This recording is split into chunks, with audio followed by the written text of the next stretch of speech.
ডাকসু নির্বাচনকে কেন্দ্র করে সরগরম ঢাকা বিশ্ববিদ্যালয় ক্যাম্পাস। শুক্রবার ছুটির দিনেও থেমে নেই প্রার্থীদের প্রচারণা।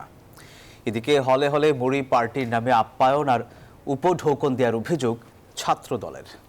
আর নির্বাচন কমিশনের বিরুদ্ধে পক্ষপাতের অভিযোগ ঐক্যবদ্ধ শিক্ষার্থী জোটের। তবে শেষ পর্যন্ত লড়াই চালিয়ে যাওয়ার ঘোষণা প্রার্থীদের।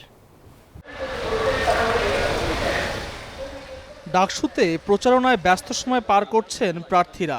চলছে লিফলেট বিলি ও কুশল বিনিময়। তবে নির্বাচনের বড় ফ্যাক্টর নারী ভোটারদের টানতে ব্যস্ত তারা। কেন্দ্রবিন্যাস নিয়ে সন্দিহান তারাও। কুয়েতমৈত্রী হল এবং ফজিলাতুন্নেসা হল, এই দুটো হল ক্যাম্পাস থেকে অনেক দূরে, এবং এই দুটো হলে যে ভোট কেন্দ্র দেওয়া হয়েছে ঢাকা বিশ্ববিদ্যালয় ক্লাবে, তো এটাও ক্যাম্পাস থেকে দূরে। সেখানে মেয়েরা আসলে অনীহা প্রকাশ করবে। আমাকে যদি ভোট দেয় তাহলে আমি আমার যে কণ্ঠ সেটা আমি সাধারণ শিক্ষার্থীদের হয়ে জারি রাখতে পারবো। আমি এত বড় একটা বিশ্ববিদ্যালয়ে পড়ি, সেখানে আমার মা এসে একটু বসার সুযোগ পায় না। এই বিষয়টা আমার কাছে খুবই প্যাথেটিক লাগে। তো আমি চেষ্টা করব যেন গেস্ট রুমটা সারাক্ষণ খোলা থাকে যতক্ষণ আমাদের অফিস আছে। আমরা আমাদের এই ইউনিভার্সিটির প্রত্যেকটা স্টুডেন্টের জন্য আমাদের কণ্ঠস্বর রেইজ করেছি। ইনশাল্লাহ আমরা পরবর্তী সময়েও আমাদের এই ধারা বজায় রাখবো। এদিকে প্রশাসনের বিরুদ্ধে পক্ষপাতিত্বের অভিযোগ তুলে প্রতিরোধ পর্ষদের প্রার্থী মেঘমল্লার বসু বলেন, শেষ পর্যন্ত লড়বেন তারা। ভোটের সমীকরণ তো আসলে এখনো সত্যিকার অর্থে দেখার মতো সময় হয় নাই, কারণ ক্যাম্পাসের বেশিরভাগ শিক্ষার্থী এখনো আনডিসাইডেড।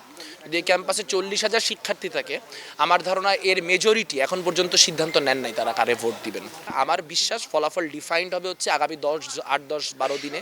আমাদের প্রত্যেকের ক্যাম্পেইন কেমন হয়, আমরা কীরকমভাবে আউটরিচ করতে পারি, আমরা কি পরিমাণ ডেডিকেশন নিয়ে মানুষের সাথে প্রত্যেকে এনগেজ করি, তার উপর। প্রচারণায় সামাজিক যোগাযোগ মাধ্যমে অপতথ্য ছড়ানোর অভিযোগ করে ছাত্রদল। ডাকসু নির্বাচনকে ঘিরে সংঘাতময় পরিস্থিতি তৈরি হতে পারে বলে মনে করছেন ছাত্রদলের ভিপি প্রার্থী আবেদুল ইসলাম খান।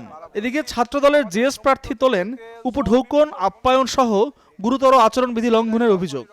আগে আমরা দেখতাম গণরুম, গেস্ট রুম, আর এখন দেখছি বিভিন্ন রুমে রুমে মুড়ি পার্টির নামে একটি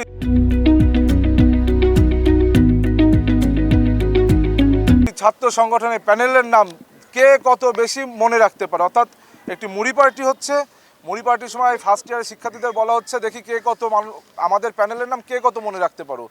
যে যত বেশি মনে রাখতে পারছে, যে ফার্স্ট হচ্ছে, তাকে একটি উপঢৌকন হিসেবে বই কলম দেওয়া হচ্ছে।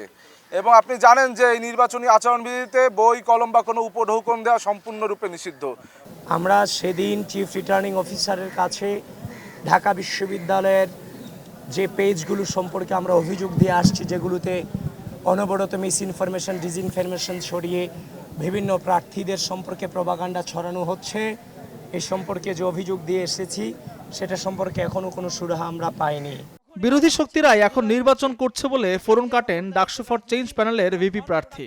শিক্ষার্থীদের তীব্র চাওয়ার কারণে বিশ্ববিদ্যালয় প্রশাসন ডাকসু নির্বাচন দিতে সবাই একমত হতে বাধ্য হয়েছে।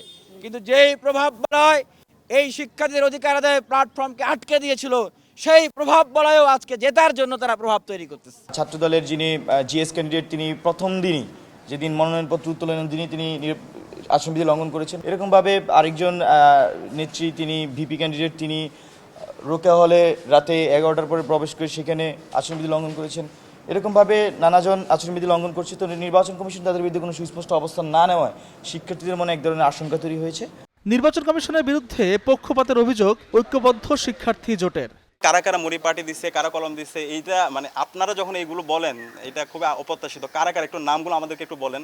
এই যে দায় দিয়ে দেওয়ার রাজনীতি, আমরা বারবার বলছি জুলাই বিপ্লবের পরে এই যে ট্যাগিং এর রাজনীতি, দায় দিয়ে দেওয়ার রাজনীতি, এগুলো থেকে একটু বেরিয়ে আসতে হবে।